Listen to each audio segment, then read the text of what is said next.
He esperado 18 años para escribir esto, no porque haya dudado de lo que presencié, sino porque ninguna palabra en inglés, portugués o latín parece capaz de describir adecuadamente lo que nuestro grupo encontró en aquellas aguas durante el mes de septiembre de 1908. Ahora que me acerco al final de mis días y que los hombres que podrían contradecirme han desaparecido uno tras otro bajo circunstancias que prefiero no detallar aquí, he decidido dejar constancia de los hechos tal como los registré entonces en mis cuadernos de campo. Mi nombre es Clarence Whitmore, médico de la Royal Geographic Society. En aquel momento tenía 32 años, una carrera prometedora y la ingenua certeza de que la ciencia moderna había catalogado ya todo lo que merecía serlo. La expedición que encabezaba el capitán Edmund Thorne pretendía cartografiar una sección aún desconocida del río Purús, afluente del Amazonas, y recopilar datos sobre la flora, fauna e indígenas de la región. Éramos 6 europeos y aproximadamente 30 peones contratados en Manaos. Partimos el 3 de agosto de 1908. Durante las primeras semanas, todo fue lo que se esperaba de una expedición amazónica. Calor húmedo, insectos de tamaño desconcertante, una vegetación que parecía tener vida propia intentando estrangular el río. Perdimos a un peón por fiebre el primer mes. Fue el primero de varios incidentes que el capitán Thorne catalogaría posteriormente en su informe oficial como bajas por causas naturales. Yo no estaba tan seguro. El peón en cuestión, un hombre llamado Juan, se había negado de forma casi frenética a descender al agua durante 3 días antes de enfermarse. Cuando finalmente sucumbió, su último acto coherente fue aferrarse a mi brazo y susurrar algo en un portugués tan acelerado que apenas pude captar. Embaixo está oleando. Bajo. Algo bajo estaba mirando. Procedí a anotarlo simplemente como delirio febril, aunque conservé la anotación en mis registros personales. A finales de agosto llegamos a una serie de meandros donde el río se volvía prácticamente impenetrable. La vegetación se cerraba sobre el agua como una boca oscura. El cielo se reducía a una delgada franja grisácea entre las copas de los árboles. Era allí donde la cartografía oficial se detenía.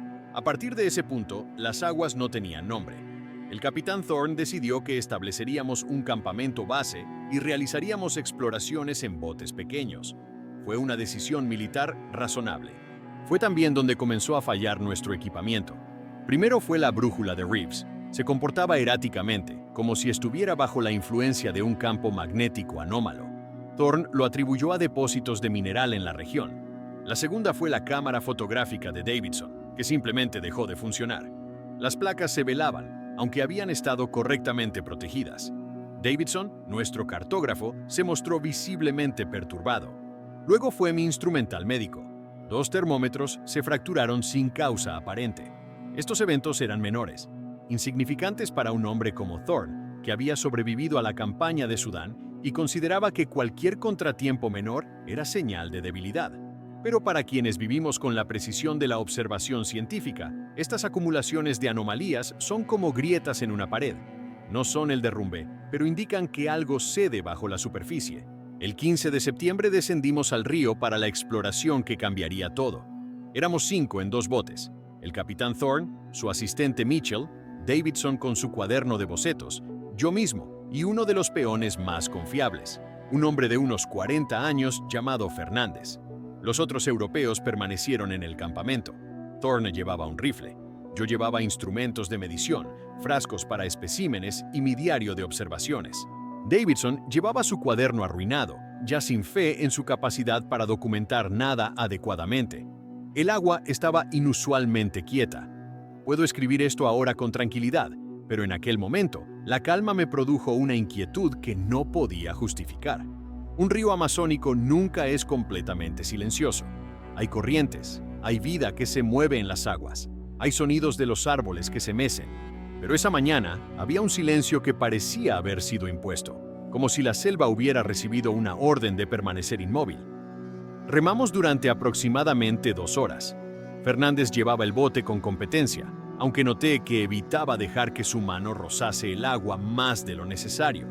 Cuando le pregunté al respecto, simplemente dijo: «Doctor, a agua no gosta de ser tocada aquí. El agua no gusta de ser tocada aquí». Nuevamente, archivé la observación. Los peones tenían supersticiones. Fue Mitchell quien lo vio primero. Señaló hacia adelante, donde un meandro particularmente cerrado parecía abrirse en lo que podría haber sido una laguna lateral. El agua allí era de un color diferente, no verde o marrón como el resto del río, sino de un gris pálido que no reflejaba la luz, sino que la parecía absorber. Thorn, naturalmente, ordené que nos acercáramos. A medida que avanzábamos, pude comenzar a percibir un olor. No el olor típico de la selva, esa mezcla de descomposición fértil y vida rebosante, sino algo más viejo, más mineral, como si el agua misma llevase sedimentos de algo que había descansado en el fondo durante un tiempo inimaginable. Documenté mi observación olfativa. Olor a herrumbre y a materia orgánica depositada, posiblemente indicador de aguas estancadas con alto contenido mineral. Una explicación plausible, una explicación incorrecta. La laguna, cuando finalmente emergimos en ella, no registraba en ninguno de mis instrumentos una profundidad normal. Tiré una cuerda de plomo que había traído para mediciones acuáticas. La cuerda bajó y bajó. Después de 50 pies de agua, simplemente continuó bajando. Detuve el experimento. «Habrá una fosa», comentó Thorn, ya aburrido. «Las hay en todos los ríos amazónicos. Nada notable». Pero Davidson había comenzado a hacer bosquejos, no de la laguna en sí, sino de su perímetro, de cómo el agua parecía limitar su propia extensión con una precisión que no era natural. Los bordes eran casi geométricos, casi matemáticos. Fue Fernández quien señaló las marcas en los árboles. Estaban en el tronco de un castaño que sobresalía sobre el agua, aproximadamente a 15 pies de altura. Rasgaduras, pero no como las causadas por un animal que se rasguña contra la corteza. Estas eran diferentes, más profundas, y organizadas de una manera que sugería algo más que hambre ciega. Había un patrón, había intención. Thorn levantó su rifle. «Jaguar grande, no volveremos a este lugar». Pero mientras hablaba, noté algo que nadie más pareció ver. El agua bajo el árbol se había movido, apenas. Una simple alteración en la superficie, como si algo justo debajo hubiese cambiado de posición. Lo anotaría después. 8:47 AM. Observación de desplazamiento de agua sin causa aparente de viento o corriente visible. Remamos de regreso hacia el campamento, en un silencio que Thorn interpretó como el respeto de los subordinados ante un misterio resuelto. Pero no estaba resuelto, simplemente había sido enterrado bajo una explicación conveniente. Esa noche, después del crepúsculo ecuatorial que cae como una piedra en un pozo, solicité a Fernández que hablara conmigo. Estábamos fuera del alcance del oído del capitán, cerca de donde los peones guardaban los suministros. Le ofrecí una bebida fuerte de mi reserva personal. Respondió a ella como un hombre respondería a un salvavidas en aguas tormentosas. Le pregunté qué sabían los peones sobre esa laguna gris. Fernández tardó un tiempo en responder. Cuando lo hizo, su voz era tan baja que apenas podía escucharla por encima del sonido de los insectos nocturnos. Dijo que los indígenas de la región hablaban de un lugar donde el agua era diferente, donde había habido, hace mucho tiempo, antes de que los abuelos tuvieran abuelos, algo que vivía en los ríos. No un jaguar, no una anaconda, algo anterior, algo que había aprendido a permanecer quieto durante años, durante décadas, hasta que olvidásemos que estaba allí. Le pregunté qué comía. Fernández dijo que lo que comía no era importante. Lo importante era lo que dejaba atrás. Los indígenas que vivían río arriba habían comenzado a desaparecer hace 2 estaciones. No violentamente, simplemente desaparecían. Se iban al agua por agua y no regresaban. Al principio se asumió que se habían ahogado, pero los cuerpos no aparecían. Y antes de desaparecer, todos reportaban la misma sensación, que algo bajo el agua estaba mirándoles, que podían sentir un peso en la visión, como si sus ojos fuesen sujetados desde abajo. Consideré la posibilidad de que Fernández, como Juan antes que él, estuviera cayendo bajo los primeros signos de alguna fiebre local que afectaba el raciocinio. Pero el hombre estaba lúcido, demasiado lúcido. Hablaba como alguien que está diciendo algo que ha sabido durante mucho tiempo, pero que se ha negado a admitir. Le pregunté si creía en lo que estaba diciendo. «Doctor», respondió, «no es cuestión de creer, es cuestión de ver y después intentar no ver de nuevo». Thorn anunció a la mañana siguiente que partiríamos en 2 días. Dijo que había mapeado la región con suficiente detalle para los propósitos de la expedición y que las aguas más allá eran demasiado impredecibles para justificar más exploración. Fue una decisión sabia, aunque no por las razones que él verbalizó. Creo que Thorne, quien era muchas cosas pero no un tonto, había llegado a sus propias conclusiones sobre lo que permitiría que marchemos. Pero no podría dejarme simplemente con lo que Fernández me había contado. Mi entrenamiento científico no lo permitía. Pasé la mayor parte de ese día revisando mis cuadernos de observación desde el principio de la expedición, buscando patrones que hubiera pasado por alto, y los encontré. Las bajas entre los peones no habían sido aleatorias. Los hombres que enfermaban eran siempre aquellos que habían expresado alguna aprensión sobre el agua, aquellos que habían mostrado miedo.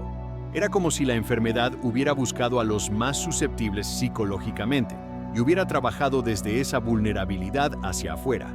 Y la muerte de Juan. El día antes de enfermarse, había ido al río con los otros para llenar recipientes de agua. Cuando regresó, sus compañeros dijeron que gritó, simplemente un grito, pero sin palabras, sin causa visible. Thorne lo castigó por alarmar innecesariamente al campamento. Juan fue silenciado, como una campana que ha sonado fuera de hora, pero el sonido ya había sido emitido. La noche antes de nuestra partida, no pude dormir. Permanecí en mi tienda con la anotación de mis observaciones final, intentando reducir todo lo que había presenciado a términos que cualquier contemporáneo científicamente entrenado aceptaría como verosímil. Fue un ejercicio inútil. Algunos fenómenos simplemente se resisten a la clasificación. Alrededor de las 3 de la mañana, conocía la hora porque el silencio me había impulsado a revisar mi reloj constantemente, oí un sonido que viene de las aguas cercanas al campamento. No era un ruido animal, era más consistente, más regular, casi como respiración, aunque magnificada a través de las aguas mismas. Respiración de algo con pulmones o cámaras de aire que eran muy, muy grandes. Salí de mi tienda con cautela. El fuego del campamento se había reducido a brasas. Pude ver a 2 peones despiertos, observando el río. Cuando me percataron de mi presencia, uno de ellos, creo que era Santana, aunque en la oscuridad apenas podía estar seguro, simplemente señaló hacia el agua sin decir nada. Había una perturbación en la superficie, más grande que la que había visto antes. La forma era imposible de determinar en la oscuridad, pero el volumen de agua que se desplazaba era considerable. No era un animal que emergiera. Era más como si algo muy profundo estuviera girando lentamente en su descanso, y el movimiento de su rotación creaba perturbaciones que se extendían hasta la superficie. Thorne apareció con su rifle cargado. Ordenó a los peones que se retiraran. Nos enfrentamos al río durante aproximadamente 10 minutos, él con su arma lista, yo con apenas la capacidad de respirar. Entonces, sin ningún sonido final o dramático, la perturbación se disolvió. El agua se serenó. El silencio volvió. «Anguila eléctrica grande», dijo Thorne con una voz que no dejaba lugar a la discusión. Nada más. Pero cuando regresé a mi tienda, encontré que mis cuadernos de observación habían sido revueltos. Alguien había estado revisándolos, no maliciosamente. Nada estaba roto o destruido, pero alguien había querido saber qué había escrito. Partimos al amanecer. El viaje de regreso a Manaos fue relativamente sin incidentes, aunque Mitchell cayó enfermo durante la 3ª semana. Mostró los mismos síntomas que João: fiebre, alucinaciones, pero más significativamente, un miedo profundo e irracional al agua. Thorne lo medica con quinina y opio. Mitchell se recuperó, aunque nunca fue completamente el mismo. Regresó a Inglaterra antes de que yo completara mi informe. El capitán Thorne presentó su informe oficial 2 meses después de nuestro regreso. Era un documento de 50 páginas que clasificaba cada montaña, cada afluente, cada aldea indígena. No mencionaba nada de importancia. Las bajas por enfermedad eran atribuidas a malaria y fiebres tropicales comunes. La Laguna Gris era descrita como una fosa mineral típica, sin características notables. Las marcas en el árbol eran registradas como evidencia de grandes felinos, probablemente jaguares. Yo, por supuesto, debería haber presentado mis propias observaciones. Tenía el deber profesional de hacerlo, pero Thorne convocó a una reunión privada conmigo. No fue una amenaza, lo cual lo hizo más efectivo. «Dr. Whitmore», dijo, «usted es un hombre de ciencia, un hombre racional. Entiendo que ha experimentado fenómenos que desafían la explicación convencional. Yo también he sido testigo de muchas cosas en mis años de servicio, pero hay un momento en el que un oficial debe decidir qué merece ser registrado en los archivos oficiales de la Sociedad Geográfica y qué debe permanecer como experiencia privada». Le pregunté si me estaba pidiendo que mintiera. Estoy sugiriendo, dijo con cuidado, que algunas verdades simplemente crean pánico sin propósito, que los conocimientos sin contexto son más peligrosos que la ignorancia, y que nuestra obligación, como hombres de ciencia, es primero no causar daño. Entendí el mensaje. Un hombre que contradice el informe de su comandante en una expedición de la Royal Geographic Society no recibe invitaciones a futuras expediciones. No es citado en círculos académicos respetables. Su credibilidad se ve cuestionada, no su carácter, sino su juicio. Así que guardé silencio. Enterré mis cuadernos de observación en mi biblioteca privada, algunos con páginas removidas para mayor discreción, bajo el pretexto de clasificarlos. Continué con mi práctica médica. Escribí artículos inofensivos sobre la flora medicinal amazónica. Fui promovido a Fellow de la Sociedad Geográfica. Pero durante los 18 años que han pasado desde entonces, he rastreado las noticias de esa región del río Purús. En 1910, un viajero escándalo reportó que una comunidad indígena completa había desaparecido. En 1913, un buscador de caucho fue encontrado en Manaos en estado catatónico, capaz apenas de susurrar que aquello bajo el agua te sigue. En 1916, una expedición menor desapareció sin dejar registro de lo que sucedió. Y luego, hace 3 años, me enteré de la muerte del capitán Thorne. No fue de enfermedad. Se ahogó en el Támesis, en pleno Londres, a miles de millas de cualquier río tropical. Sus compañeros dijeron que había caminado al agua deliberadamente, a pesar de sus protestas, como si algo le hubiera llamado. Davidson, nuestro cartógrafo, murió 2 años después de la expedición. Se suicidó. Dejó una nota que simplemente decía: "No puedo dejar de ver. No puedo dejar de saber que está ahí". Fernández desapareció hace una década. Se dice que regresó al río Purús voluntariamente. Mitchell vive, aunque lo vi hace 2 años en una clínica mental de Sussex, donde es un paciente permanente. No me reconoció. Yo sobrevivo, escribiendo esto en lo que espero sean mis últimos meses. No por valentía, sino simplemente por indiferencia. El miedo requiere esperanza, y hace 18 años debía haber perdido toda la mía.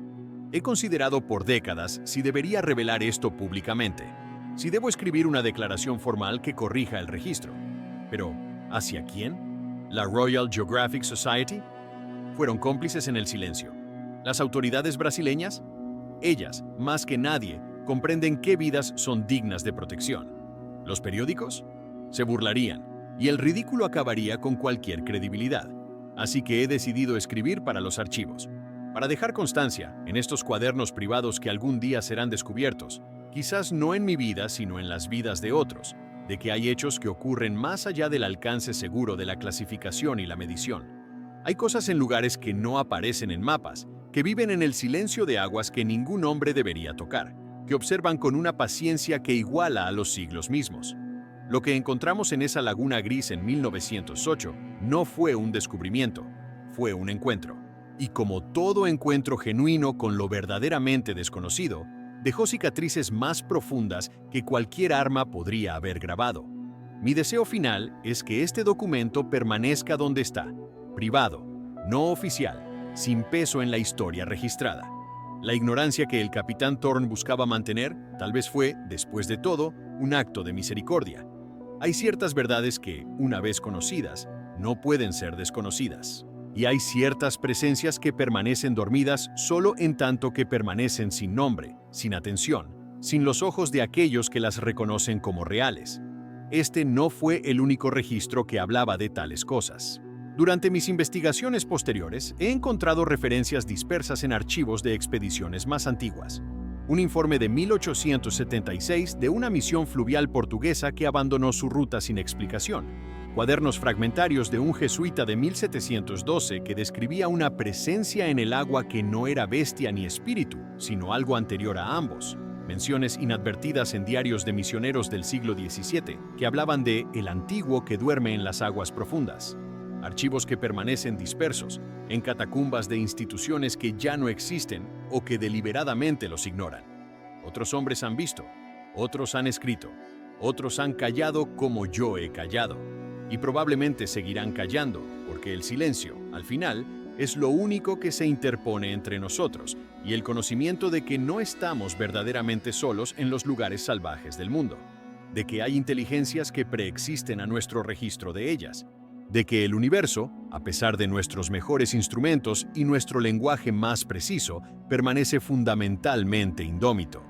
He completado este relato en mis últimas tardes, con las manos temblando no de edad, sino de la presión de mantener esto en silencio durante tanto tiempo. Los médicos dicen que me quedan semanas. He hecho disposiciones para que estos cuadernos sean descubiertos, aunque no especifico cuándo, ni cómo, ni por quién. Simplemente que algún día, alguien que busque la verdad en lugares que otros temen buscar, encontrará estas páginas y sabrá que no es el primero en ver lo que vio, que no está completamente solo en el conocimiento de aquello. En eso, creo, reside cierto consuelo, aunque no completo. Dr. Clarence Whitmore, Londres, 1926.